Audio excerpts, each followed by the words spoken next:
నన్ను గత 3 రోజులు గతంలో ఫస్ట్ నేను వైసీపీ పార్టీలో గెలిచి అనుకున్న కొన్ని సందర్భాల్లో నేను టీడీపీకి నన్ను తీసుకెళ్లారు, బలవంతంగా తీసుకెళ్లారు. అప్పుడు బలవంతంగా తీసుకెళ్లారు నన్ను చెప్పా పెట్టకుండా.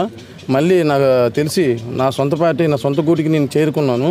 ఎమ్మెల్యే గారితో ఉంటానని వచ్చాను. వస్తే నన్ను గత వారం రోజులు బట్టి టార్చర్ పెడుతూ, నన్ను హింస పెడుతూ, కావాలని నా బంధువులతో, నా భార్యతో అందరితో సీటింగ్ కేసులు పెట్టించి బలవంతంగా హింస పెడుతున్నారు. ఇప్పుడు కూడా గత ఎక్సంజోన్లు పంపించి నా ఇంటి చుట్టూ జీబులు పెట్టించి, నా బంధువుల చుట్టూ జీబులు పెట్టి అందరు తిప్పే లేకుండా అది ఉందని చెప్పి అనుమానంగా తీసుకురావడం జరిగింది. ఇలాగా ప్రతిసారి కూడా ఇంకా తీసుకొస్తారేమో మాకు చాలా భయంగా ఉంది. ఇప్పుడు ఎమ్మెల్యే గారు పుణ్యమాన్ని మళ్ళీ ఇప్పుడు వచ్చి ఆయన మాట్లాడడం బట్టి మమ్మల్ని వదలడం జరిగింది. ఇంకా ఇలాంటి చర్యలుగా జరిగితే ఈసారి ఊరుకునే పని లేదు. నా కొడుకునైనా సరే ఈసారి ఇంక తీవ్రంగా ధర్నా చేయడానికి కూడా సిద్ధంగా ఉన్నా. నేను ఇంకా ఎమ్మెల్యే గారితో స్థిరంగా ఉంటాను. నేను ఎటు మాట్లాడే పని లేదు.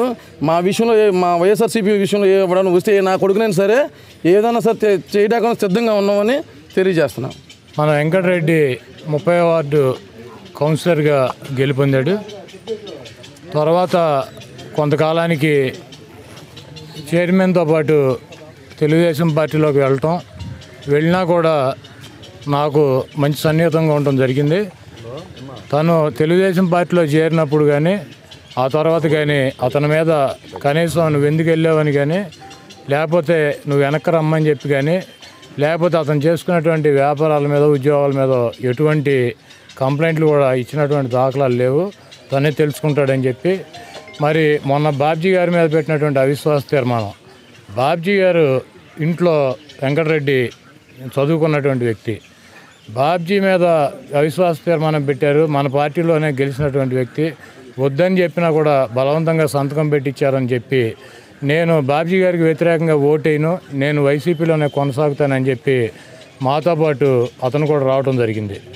ఆ రోజు నుంచి 3 ఎక్సైజ్ జీబులు పెట్టి ఇంటి ఎదురుగుండా వెంకటరెడ్డి గారి ఇల్లు, వెంకటరెడ్డి లేడు ఇంట్లో ఆ ఇల్లు చెక్ చేశారు.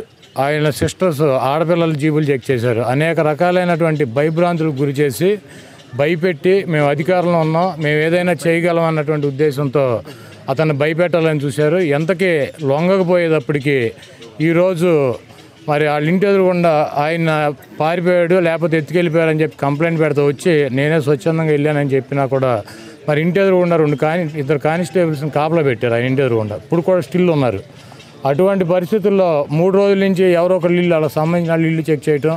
ఈ రోజైతే వాళ్ళ ఆడబడుచు సిస్టర్ వాళ్ళ ఇల్లుని ఇంటికి వెళ్ళి అవన్నీ కూడా చెక్ చేసి మీ మీద అనుమానంగా ఉందా, మీ మీద కంప్లైంట్ ఉంది, మీరు రండి అని చెప్పి జీబీ ఎక్కించుకుని ఇక్కడ తీసుకురావడం జరిగింది. ఇప్పుడు వచ్చి అడిగితే మాకు అనుమానం ఉంది, మాకు కొంతమంది కంప్లైంట్ ఇచ్చారు, మేము ఎంక్వైరీ చేయడానికి తీసుకొచ్చామని చెప్పి చెప్పడం జరిగింది.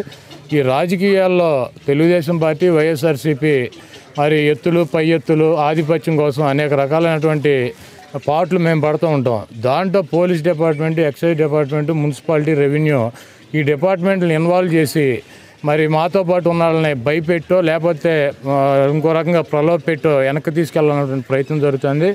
ఈ వైఎస్ఆర్సీపీ ఆషామాషి పార్టీ ఏం కాదు, ఇది జగన్మోహన్ రెడ్డి గారి సారథ్యంలో నడిచేటువంటి పార్టీ. ఇటువంటి కార్యక్రమాలని అధికారులు ఆపాలి. ఎందుకంటే తెలుగుదేశం పార్టీ నాయకులు లేకపోతే కార్యకర్తలు వాళ్ళు చేస్తే వాళ్ళు మేము ఎదుర్కొనేటువంటి పరిస్థితి ఉంటుంది. దయచేసి ఇక్కడ ఉన్నటువంటి అధికారులందరూ నేను ఒకటే కోరుకుంటున్నా, మీకు రాజకీయాలతో సంబంధం లేదు. మీరు ఉంటే నిజంగా అవినీతి జరుగుతున్నా లేకపోతే బెల్ట్ షాపులు ఉన్నా ఇంకో రకమైనటువంటి అవతవకలు జరుగుతుంటే తప్పకుండా మీరు చర్యలు తీసుకోండి. మీరు తీసుకునేటువంటి చర్యలకు మేము ఎవరూ అడ్డం రాం. కానీ రాజకీయ ప్రయోజనాలు ఆశించి చేసేటువంటి కార్యక్రమాలకి మీరు వత్తాసు పలకొద్దని చెప్పి నేను కోరుతున్నా. ఒకవేళ కనుక మీరు కోరినట్లయితే 365 రోజులు 24 గంటలు మీ ప్రభుత్వాలే కొనసాగు. దానికి కోఆపరేట్ చేసినటువంటి అధికారులు రాబోయే రోజుల్లో మూల్యం చెల్లించుకోక తప్పదు. మా పార్టీ శ్రేణులు కానీ, నాయకులను కానీ, కార్యకర్తలను కానీ అధికారులు వేధించినా లేకపోతే తెలుగుదేశం పార్టీ నాయకులు వేధించినా కూడా తీవ్ర పరిణామాలు ఉంటాయని హెచ్చరిస్తూ ఇంకొకసారి రెడ్డి గారి ఇంటికి కానీ లేకపోతే రెడ్డి గారి బంధువుల జోలికి కానీ, ఎక్సైజ్ కానీ, పోలీస్ కానీ వెళ్ళి అతనే దారి దోపిడీలు చేయట్లా, దొంగతనాలు చేయట్లా. మరి వెళ్ళి అతను కనుక వేధించాలని చూస్తే మాత్రం తీవ్ర పరిణామాలు ఉంటాయి. సార్ మందు బాటలు పెట్టారని చెప్పి అంటున్నారు. ఆ మందు బాటలు ఎక్కడి నుంచి వచ్చినాయో తెలుసుకోవాలి. వాళ్ళు ఏమని చెప్పారు? మందు బాటలు పెడతాం కదా, ఎమ్మెల్యే ఎక్కించుకొచ్చి ఇక్కడ వీళ్ళ దగ్గర ఉన్నటువంటి మేము రాకపోతే వీళ్ళ దగ్గర ఉన్న అటువంటి లెక్కర్ ఏదో వాళ్ళ ఇంట్లో దొరికిందని చెప్పి కంప్లైంట్ ఇద్దాం అన్న ఉద్దేశం అని చెప్పి నేను అనుకుంటున్నాను. ఎమ్మటే అరెస్ట్ చేయగా ఆ అమ్మాయిని జీబీ ఎక్కించగానే మరి నాకు ఫోన్ చేయటం, నేను ఎమ్మటే 5 నిమిషాల్లో ఆవిడ వచ్చిన ఎమ్మటే నేను రావటం వలన ఏం తెచ్చారంటే ఎందుకు పట్టుకొచ్చారంటే ఎంక్వైరీకి పట్టుకొచ్చామని చెబుతున్నారు వాళ్ళు. లేకపోతే మేము రావడం లేట్ అయితే కనుక తప్పకుండా ఏదో 2 కేసులు తీసుకొచ్చి ఏదో షాప్లోంచి ఈ కేసులు వాళ్ళ ఇంట్లో దొరికాయని చెప్పి అరెస్ట్ చేసి నాన్ బెయిలబుల్ కేసు పెట్టి జైల్లో పంపించి తర్వాత వెంకటరెడ్డి నువ్వే వెళ్తావు అని చెప్పి అతను భయపెట్టి ప్రభుత్వం ద్వారా భయం పెట్టాలన్నటువంటి ఉద్దేశం.